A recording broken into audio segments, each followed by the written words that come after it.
ओम शांति। ये बाबा की 21 तारीख की साकार वाणी है। सार है मुरली का। मीठे बच्चे, सच्ची कमाई करने का पुरुषार्थ पहले स्वयं करो, फिर अपने मित्र संबंधियों को भी कराओ। Charity begins at home. प्रश्न: सुख अथवा चैन प्राप्त करने की विधि क्या है? तो बाबा ने कहा, पवित्रता। जहाँ पवित्रता है वहाँ सुख चैन है। बाप पवित्र दुनिया सत्युग की स्थापना करते हैं। वहाँ विकार होते नहीं। जो देवताओं के पुजारी है वह कभी ऐसा प्रश्न नहीं कर सकते कि विकारों बिगर दुनिया कैसे चलेगी। अभी तुम्हें चैन की दुनिया में चलना है, इसलिए इस पतित दुनिया को भूलना है। शांति धाम और सुख धाम को याद करना है। ओम शांति। ओम शांति का अर्थ तो बच्चों को समझाया हुआ है। शिव बाबा भी ओम शांति कह सकते हैं, तो सालिग्राम बच्चे भी कह सकते हैं। आत्मा कहती है Om Shanti. Son of silence father, शांति के लिए जंगल आदि में जाकर कोई उपाय नहीं किया जाता। आत्मा तो है ही साइलेंस, फिर उपाय क्या करना है? यह बाबा बैठ समझाते हैं। उस बाप को ही कहते हैं कि वहाँ ले चल जहाँ सुख चैन है। चैन अथवा सुख सभी मनुष्य चाहते हैं, परंतु सुख और शांति के पहले तो चाहिए पवित्रता।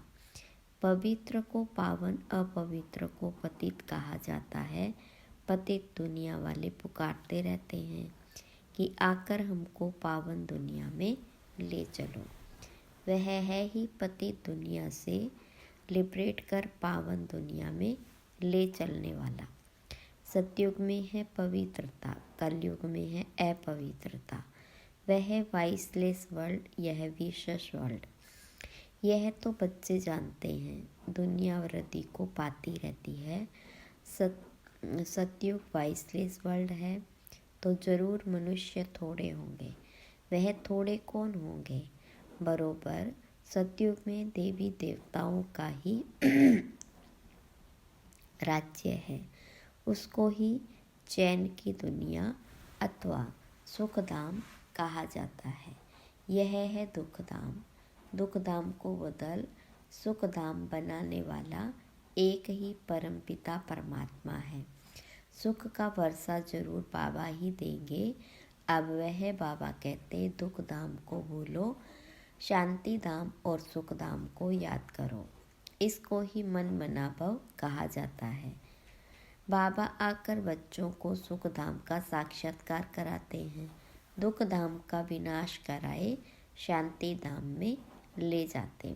इस चक्र को समझना है। 84 जन्म लेने पड़ते हैं। जो पहले सुख धाम में आते हैं उन्हों के है 84 जन्म। सिर्फ इतनी बातें याद करने से भी बच्चे सुख धाम के मालिक बन सकते हैं। बाबा कहते बच्चे शांति धाम को याद करो और फिर वर्षे को अर्थात सुख धाम को याद करो। पहले पहले तुम शांति धाम में जाते हो तो अपने को शांति धाम ब्रह्मांड का मालिक समझो। चलते फिरते अपने को वहाँ के वासी समझेंगे तो यह दुनिया भूलती जाएगी। सतयुग सुखधाम, परंतु सभी तो सतयुग में आ नहीं सकते। ये बातें समझेंगे ही वह जो देवताओं के पुजारी हैं। यह है सच्ची कमाई जो सच्चा बाबा सिखलाते हैं। बाकी सभी है झूठी कमाई। अविनाशी ज्ञान रत्नों की कमाई ही सच्ची कमाई कही जाती है। बाकी विनाशी धन दौलत वह है झूठी कमाई। द्वापर से लेकर वह झूठी कमाई करते आए हैं। इस अविनाशी सच्ची कमाई की प्रारब्ध सतयुग से शुरू हो त्रेता में पूरी होती, अर्थात आधा कल्प भोगते हो, फिर बाद में झूठी कमाई शुरू होती, जिससे अल्पकाल क्षणभंगुर सुख मिलता है। यह अविनाशी ज्ञान रतन ज्ञान सागर ही देते। सच्ची कमाई सच्चा बाबा कराते। भारत सचखंड था, भारत ही अब झूठ खंड बना है, और खंडों को सचखंड झूठ खंड नहीं कहा जाता। सचखंड बनाने वाला बादशाह ट्रुथ वह है, सच्चा है। एक गोट पादर, बाकी है झूठे पादर। सतयुग में ही सच्चे फादर मिलते हैं, क्योंकि वहाँ झूठ पाप होता नहीं। यह है ही पाप आत्माओं की दुनिया, वह है पुण्य आत्माओं की दुनिया। तो अब इस सच्ची कमाई के लिए कितना पुरुषार्थ करना चाहिए। जिन्होंने कल पहले कमाई की है वही करेंगे। पहले खुद सच्ची कमाई कर फिर पियर और ससुर घर को सच्ची कमाई करानी है। Charity begins at home. सर्वव्यापी के ज्ञान वाले भक्ति कर नहीं सकते। जब सभी भगवान के रूप है फिर भक्ति किसकी करते हैं। तो इसी धुवन से निकालने में मेहनत करनी पड़ती है। सन्यासी लोग चैरिटी बिगन्स एट होम क्या कहेंगे। पहले तो वह घर बार का समाचार सुनाते ही नहीं है। बोलो क्यों नहीं सुनाते हो, मालूम तो पड़ना चाहिए ना। बतलाने में क्या है, फलाने घर के थे फिर सन्यास धारण किया। तुमसे पूछे तो तुम झट बतला सकते हो। सन्यासियों को फॉलोअर्स तो बहुत हैं। वह फिर अगर बैठ कहे कि भगवान एक है तो सभी उनसे पूछेंगे तुमको किसने यह ज्ञान सुनाया। कहे बीके ने तो सारा उनका धंधा ही खलास हो जाए। ऐसे कौन अपनी इज्जत गवाएगा, फिर कोई खाना भी न दे। इसलिए सन्यासियों के लिए तो बहुत मुश्किल है। पहले तो अपने मित्र संबंधियों आदि को ज्ञान दे, सच्ची कमाई करानी पड़े, जिससे वे 21 जन्म सुख पावे। बात है बहुत सहज, परंतु ड्रामा में इतने शास्त्र मंदिर आदि बनने की भी नूंद है। पतित दुनिया में रहने वाले कहते हैं अब पावन दुनिया में ले चलो। सतयुग को 5000 वर्ष हुए, उन्होंने तो कलयुग की आयु ही लाखों वर्ष कह दी। तो फिर मनुष्य कैसे समझे कि सुख धाम कहाँ है, कब होगा। वह तो कहते महाप्रलय होती है तब फिर सतयुग होता। पहले पहले श्री कृष्ण अंगूठा चूसता सागर में पीपल के पत्ते पर आता है। अब कहाँ की बात कहाँ ले गए। अब बाबा कहते ब्रह्मा द्वारा मैं सभी वेदों शास्त्रों का सार सुनाता हूँ। इसलिए विष्णु की नाभि कमल से ब्रह्मा दिखाते हैं और फिर हाथ में शास्त्र दे दिए। अब ब्रह्मा तो जरूर वहाँ यहाँ होगा। सूक्ष्म वतन में तो शास्त्र नहीं होंगे ना, ब्रह्मा यहाँ होना चाहिए। विष्णु लक्ष्मी नारायण के रूप में भी दो यहाँ होते।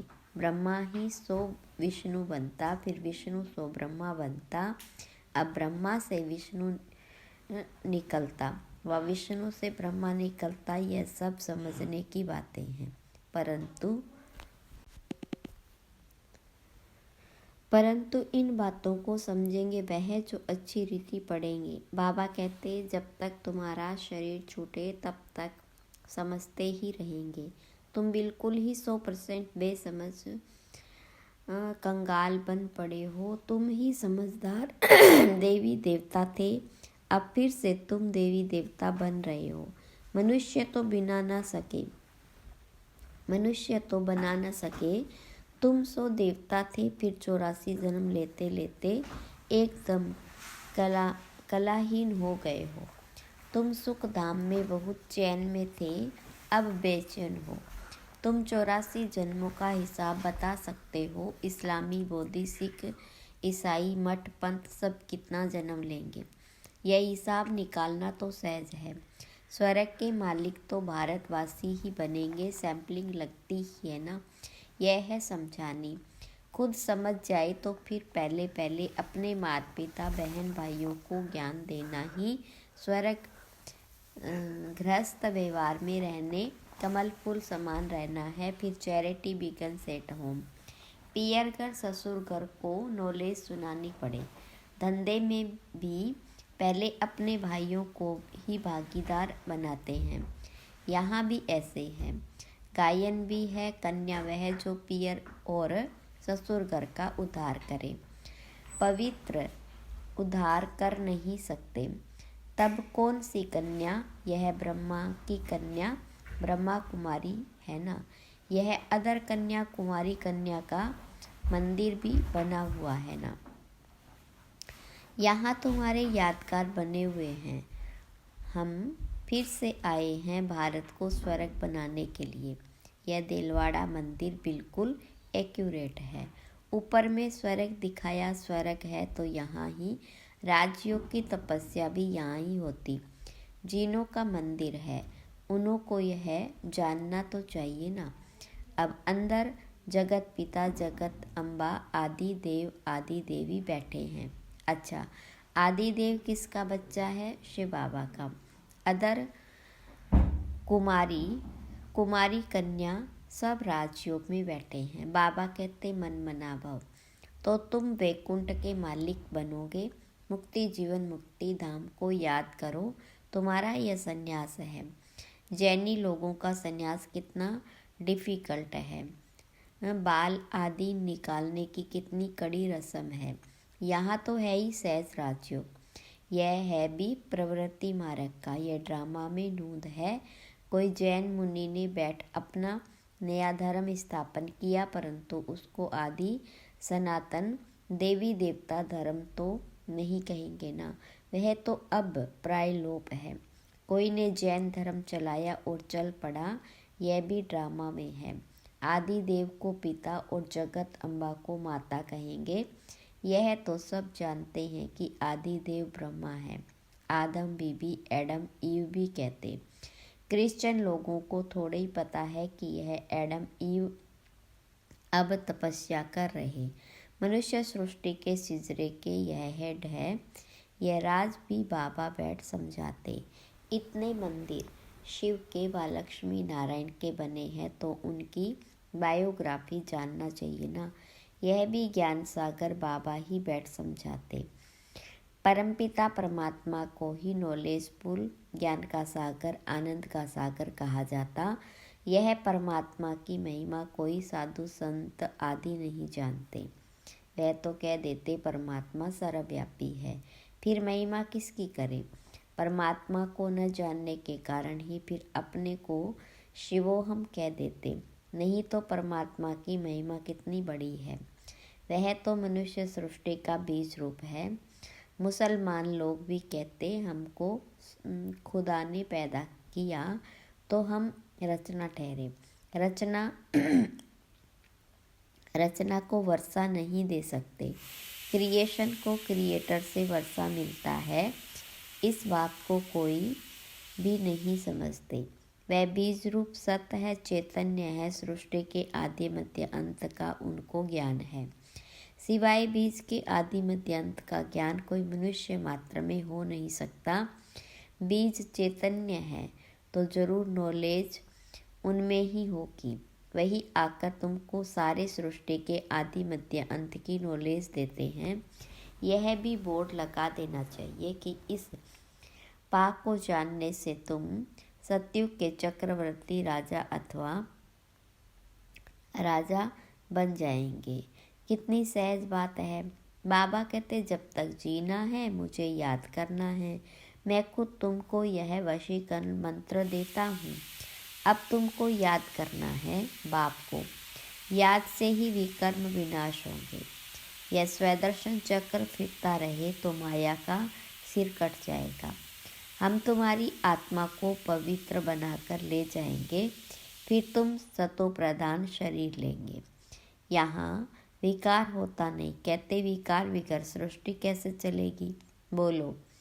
तुम शायद देवताओं के पुजारी नहीं हो, लक्ष्मी नारायण की तो महिमा गाते हैं। संपूर्ण निर्विकारी जगदम्बा जगत पिता निर्विकारी है। राजयोग की तपस्या कर पति से पावन स्वर्ग के मालिक बने। तपस्या करते ही पुण्य आत्मा बनने के लिए हैं। अच्छा, मीठे मीठे सिकिलदे बच्चों प्रति माता पिता बाप दादा का याद प्यार और गुड मॉर्निंग। रूहानी बाप की रूहानी बच्चों को नमस्ते। रूहानी बच्चों की रूहानी बाप दादा को याद प्यार गुड मॉर्निंग और नमस्ते। धारणा के लिए मुख्य सार। पहली पॉइंट, इस पुरानी दुनिया को बुद्धि से भुलाने के लिए चलते फिरते अपने को शांति धाम का वासी समझना है। शांति धाम और सुख धाम को याद कर सच्ची कमाई करनी है और दूसरों को भी करानी है। दूसरी पॉइंट, राजयोग की तपस्या कर स्वयं को पुण्य आत्मा बनाना है। माया का सिर काटने के लिए स्वदर्शन चक्र सदा फिरता रहे।